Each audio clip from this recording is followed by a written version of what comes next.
तो hello dear students, welcome to Virasat Academy. तो आज हम हमारे मैक्रो इकोनॉमिक्स का न्यू टॉपिक स्टार्ट करने वाले हैं, जो कि क्या है, जो कि है नेशनल इनकम। कल हमने देख लिया था कि सर्कुलर फ्लो ऑफ इनकम क्या था, किसमें, two sector model, three sector model और फोर सेक्टर मॉडल में। टू सेक्टर मतलब जब हमने देखा था हाउस होल्ड और फर्म का, थ्री सेक्टर मतलब जब हमने गवर्नमेंट को और लेके आ गए थे अलॉन्ग विथ फाइनेंशियल मार्केट, और फोर सेक्टर मॉडल क्या था, जब हमने फॉरेन सेक्टर को भी इंक्लूड कर लिया था। तो उतना हमने कल कवर किया था। आज जो हम टॉपिक स्टार्ट करेंगे वो है हमारा नेशनल इनकम। नेशनल इनकम, तो पहले हम इसके बेसिक्स पे जाएंगे कि क्या है नेशनल इनकम, क्या है डोमेस्टिक इनकम। हम एक वर्ड समझते हैं नेशनल इनकम और डोमेस्टिक इनकम। उसके बाद हम आएंगे कि इसको कैसे कैलकुलेट किया जाता है, इसकी क्या मेथड्स हैं। ठीक है, तो नेशनल इनकम को पहले समझने से पहले हम ये समझेंगे कि एक कॉन्सेप्ट होता है डोमेस्टिक टेरिटरी। डोमेस्टिक टेरिटरी एक वर्ड होता है। ठीक है, पहले हम क्या आ रहे हैं, इसके रिलेटेड कॉन्सेप्ट्स में आ रहे हैं।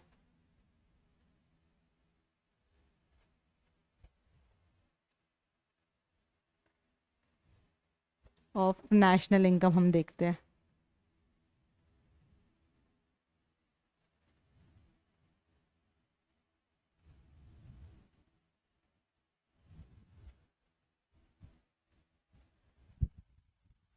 चलिए, तो related concept of national income में सबसे पहला हम समझते हैं कि डोमेस्टिक टेरिटरी एक वर्ड होता है। डोमेस्टिक टेरिटरी का मतलब क्या होता है? डोमेस्टिक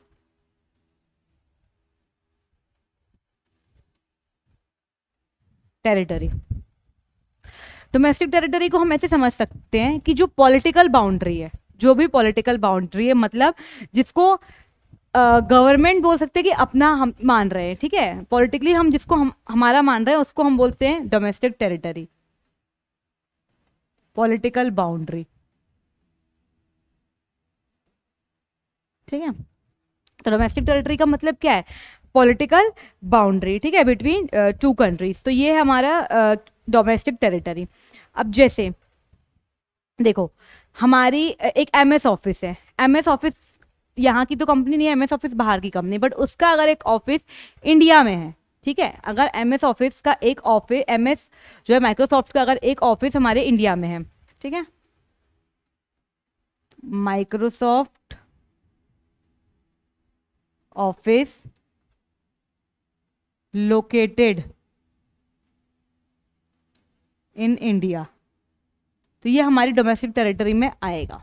ठीक है, और हम देखें कि अगर इंडिया कहीं एक एम्बेसीज, आप लोग समझते हैं एम्बेसीज क्या होती है, लाइक जहाँ से इधर से उधर जब हम जाते हैं तो वहाँ पे एम्बेसीज या इन सब जगहों में जाके हमारे जो डॉक्यूमेंट्स है उन सब का चेकिंग होती है, उनका वेरिफिकेशन होता है। तो अगर कोई इंडियन एम्बेसी है मतलब वो इंडिया की टेरिटरी है। ठीक है, इंडियन एम्बेसी है, Indian embassy located in Japan, located in Japan. ठीक है तो जापान में, है तो वो जापान में, बट वो कहलाएगी क्या, वो इंडिया की डोमेस्टिक टेरिटरी कहलाएगी। क्यों? क्योंकि जो इसका हम बोल सकते हैं इकोनॉमिक इंटरेस्ट वो हमारी कंट्री के लिए है। ठीक है, अब यहीं देखिए कि कोई जापानीज एम्बेसी है, कोई जापान की एम्बेसी है, वो हमारे इंडिया में है, तो वो हमको दिख तो रही है जोग्राफिकल बाउंड्री के हिसाब से, वो हमारी तो है, जोग्राफिकल बाउंड्री में वो हमारी है। क्या मैंने बोला? जापानीज एम्बेसी अगर हम देखें, लोकेटेड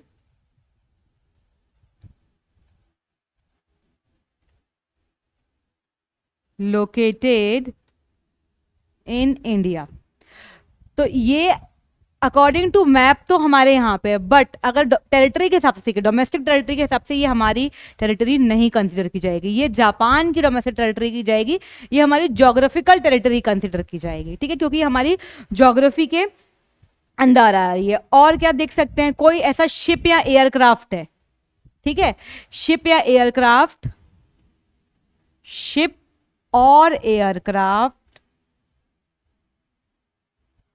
ओन्ड एंड ऑपरेटेड, जैसे इंडियन एयरलाइंस है ना, ship and aircraft owned and operated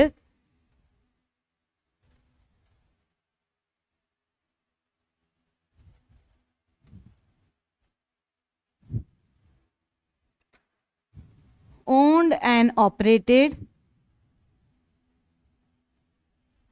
all over the world.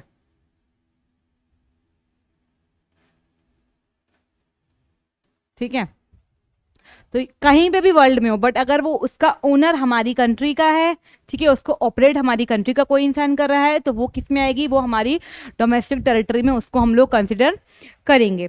अब आते हैं एक इसमें और एग्जांपल, तो ये क्या होगा, ये नॉट इंक्लूडेड वाला फैक्टर है, ये नॉट इंक्लूडेड वाला फैक्टर है।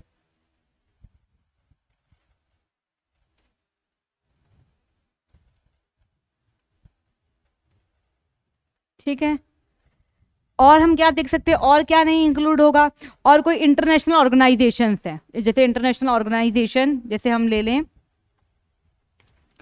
मान लो इंटरनेशनल ऑर्गेनाइजेशंस लाइक WHO या UNO, world health organisation, united nation organisation, तो ये सब क्या होंगे, ये सब हमारी डोमेस्टिक टेरिटरी में नहीं आएंगे। ठीक है, तो ये हमारा कुछ कॉन्सेप्ट हो गया। अब हम देखें और क्या है, तो हमारी डोमेस्टिक टेरिटरी में और क्या आएगा, जैसे कि मान लो कि कोई फॉरेन ब्रांड है, कोई फॉरेन ब्रांड है, US पोलो लेते हैं या कुछ भी ब्रांड ले लेते हैं, मान लो US पोलो टी शर्ट्स की जो ब्रांड है तो यहाँ की नहीं, बाहर की, बट अभी वो हमारी कंट्री में लोकेटेड है। ठीक है, ब्रांड कंपनी या उसका कोई भी एक ऑफिस हमारी कंट्री पे लोकेटेड है, मतलब वहाँ पे जो लोग काम कर रहे हैं वो हमारे भी हो सकते हैं, वहाँ के भी हो सकते हैं, बट अभी वो हमारी डोमेस्टिक टेरिटरी में काउंट होगा। मेनली जो बड़े बड़े ऑर्गेनाइजेशंस हैं या एम्बेसीज है वो डोमेस्टिक टेरिटरी में इंक्लूड नहीं होती हैं, बट ये ऐसे कुछ एग्जांपल्स हैं, ये डोमेस्टिक टेरिटरी में इंक्लूड होते हैं। तो इस तरीके से आपको क्वेश्चन आता है CUET में, कैसे कि आपको ऑप्शंस दे दिए जाएंगे और बोला जाएगा कि बताओ which of from these which of the following is not included in the domestic territory, तो आपको फिर समझ के आंसर करना पड़ेगा। ठीक है, तो ये आते हैं। अब जो नेक्स्ट है, नेक्स्ट हमको समझना है एक और टर्म, वो है नॉर्मल रेसिडेंट का मतलब क्या होता है। ये जो मैं टर्म समझा रही हूँ, ये सारी टर्म्स का हमको यूज है कि नेशनल इनकम का मीनिंग जब हम देखेंगे या डोमेस्टिक इनकम का जब हम मीनिंग देखेंगे उसमें, तो नॉर्मल रेसिडेंट कौन होते हैं, टर्म है एक नॉर्मल रेसिडेंट।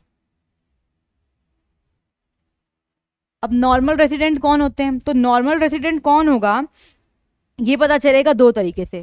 पहला तो जो हमारी डोमेस्टिक टेरिटरी में रह रहा है, डोमेस्टिक टेरिटरी का मतलब आपने समझ लिया, तो जो हमारी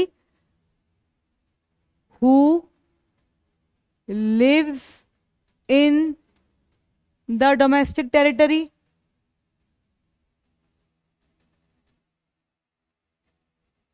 वो नॉर्मल रेसिडेंट कहलाएगा, या फिर whose economic interest lies in the country. अब ये तो समझ में आया कि जो हमारे डोमेस्टिक टेरिटरी में होगा वो नॉर्मल रेसिडेंट होगा, but economic interest lies in the country, इसका मतलब क्या है? इसका मतलब ये है कि मान लो कि कोई चाइना में गया है, ठीक है, चाइना गया है कोई, अब चाइना गया वो है, बट उस गया है कमाएगा, जो अपना पैसा है वो इंडिया के लिए कमा रहा है, और वो एक साल से ज़्यादा के लिए भी नहीं गया है, वो गया है कोई उसका प्रोजेक्ट वर्क है, बट वो आएगा वापस और यहीं कमाएगा। तो जो चाइना की जो बाउंड्री, जोग्राफिकल बाउंड्री, वो डोमेस्टिक टेरिटरी तो हमारी नहीं है, बट वहाँ पे जो काम कर रहा है इंसान वो कोई इंडियन गया है, तो उसका जो इकोनॉमिक इंटरेस्ट है वो इंडिया पे लाई कर रहा है, तो वो इंडिया का नॉर्मल रेसिडेंट कहलाएगा।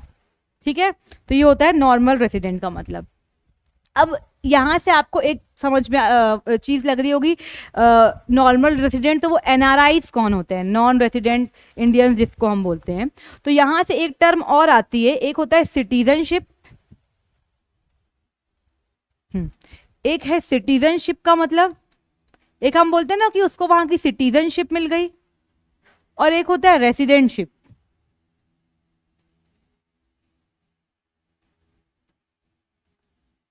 ठीक है, एक होता है सिटीजनशिप और एक होता है रेसिडेंटशिप।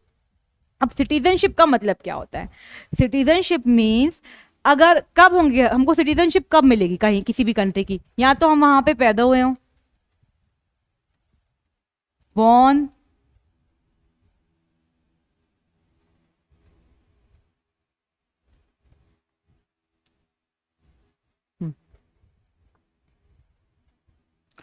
born in that country, ठीक है, एक तो इस तरीके से मिल सकती है। और जरूरी नहीं है सिर्फ पैदा, अगर उस कंट्री की गवर्नमेंट प्रोवाइड कर दे, मान लो यहाँ पे नहीं पैदा हुए हैं बट कंट्री की गवर्नमेंट मतलब अकॉर्डिंग टू सम प्रोविजंस वो हमको अगर सिटीजनशिप प्रोवाइड कर दे तो भी हमको सिटीजनशिप मिल सकती है। तो लिख सकते हैं if government allows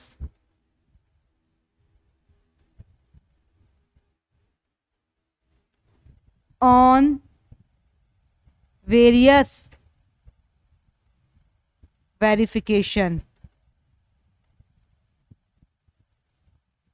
and policies, जो भी गवर्नमेंट की पॉलिसीज हैं, जो भी उसके वेरिफिकेशन प्रोसीजर है, उस सबको अगर गवर्नमेंट अलाउ करती है, गवर्नमेंट उसको वेरीफाई कर देती है उस इंसान को, तो उसको सिटीजनशिप मिल जाएगी। अब हम आते हैं रेसिडेंटशिप, जिसको बोलते हैं रेसिडेंट परमिट, ठीक है। तो रेसिडेंटशिप कब मिलेगी? रेसिडेंटशिप हम बोल सकते हैं कि हमारा इकोनॉमिक कॉन्सेप्ट है कि हम भाई वहाँ रहने गए हैं। अब कोई इंसान को रेसिडेंट कब मिलेगी कि हम वहाँ पे रहने गए, मान लीजिए जैसे कुछ स्टूडेंट्स होते हैं वो गए हैं बाहर किसी कंट्री में पढ़ने, बट अब वो एक साल जैसे उनको रहना है, वो एक दो दिन के लिए नहीं गए, वीजा तो हो गया बट साथ में वो लोग एक डेढ़ साल के लिए गए हैं, तो उस केस में उनको रेसिडेंटशिप मिल जाती है, ठीक है। तो ये कब मिलेगी? ये हमारे वर्क पे डिपेंड होती है। जैसे if a person is residing for more than year, एक ये प्रोविजन हो सकता है कि कोई इंसान गया है किसी कंट्री में और एक साल से ज़्यादा के लिए वो रहने गया है, तो वीज़ा तो ठीक है बट अलॉन्ग विथ उसको वीज़ा के साथ साथ एक रेसिडेंटशिप डॉक्यूमेंट भी होता है, उसकी भी नीड होती है, तब उसको रेसिडेंटशिप मिलेगी, ठीक है। अब आते हैं तो जो ये हमारा कॉन्सेप्ट है सिटीजनशिप, ये हमारा बॉर्न कॉन्सेप्ट है, ठीक है, बाय बर्थ हमको मिलता है, तो इसको हम बोल सकते हैं ये हमारा लीगल कॉन्सेप्ट है। एक और टर्म है कि ये हमारा कौन सा कॉन्सेप्ट है? लीगल कॉन्सेप्ट, कि लीगली आप इस कंट्री में पैदा हुए तो लीगली आप इस कंट्री के सिटीजन हो। बट ये कब होगा? ये कब होगा? जब आपका कुछ इकोनॉमिक कॉन्सेप्ट है कि अगर आप अपने ये गवर्नमेंट अलाउ करेगी, और ये रेसिडेंटशिप किस बेसिस पे मिलेगी, यहाँ पे एक पॉइंट और कर लेते हैं, on the basis of work, basis of work, work के साथ साथ आप मतलब इसको हम क्या बोल सकते हैं, ये हमारा एक इकोनॉमिक कॉन्सेप्ट है। अगर हम डिफरेंस बिटवीन पे देखें, ये कब मिलेगी आपको? अगर गवर्नमेंट अलाउ कर दे, ये आपके वर्क के बेसिस पे आपको रेसिडेंटशिप मिलेगी। और ये एक हमारा लीगल कॉन्सेप्ट है, मतलब आप बाय बर्थ अगर आप यहाँ पे हैं तो ये आप सिटीजन हो जाएंगे, और ये एक इकोनॉमिक कॉन्सेप्ट है, ठीक है। तो ये हमारे कुछ डिफ्रेंसिएशन होगा सिटीजनशिप और रेसिडेंटशिप के बारे में, ठीक है। इसके बाद अब हम आते हैं, एक और हमारा टर्म है फैक्टर इनकम और ट्रांसफर इनकम। अब हम कॉन्सेप्ट समझते हैं फैक्टर इनकम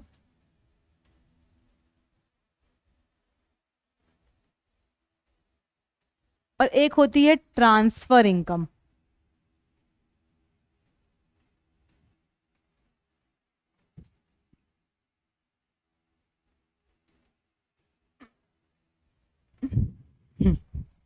अब फैक्टर इनकम क्या होती है?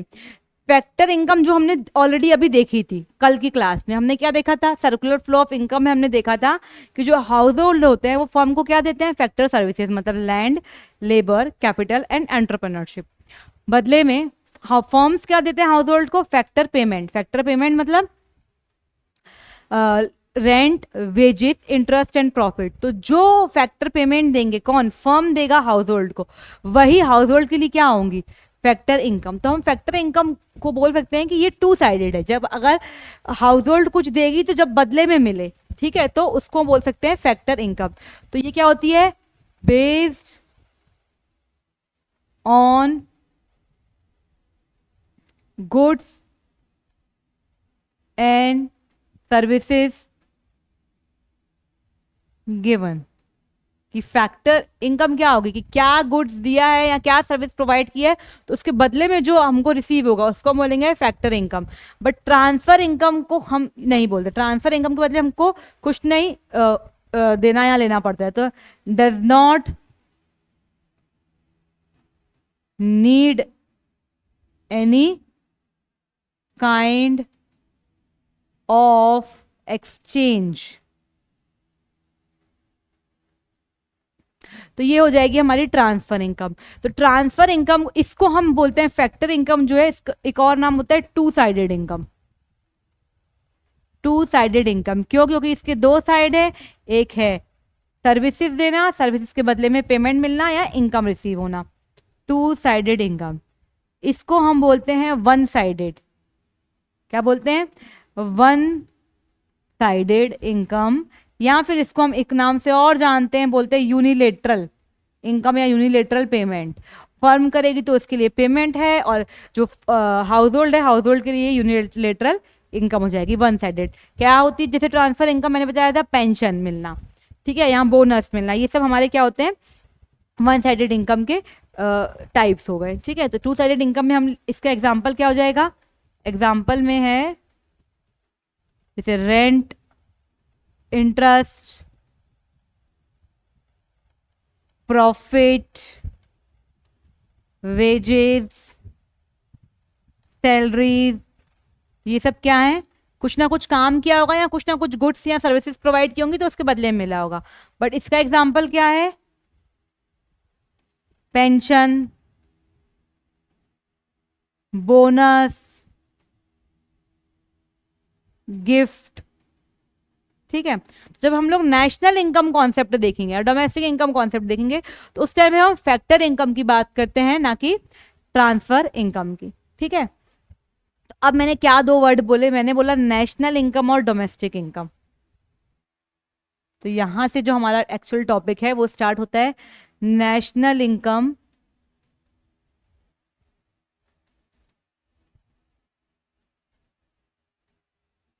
And domestic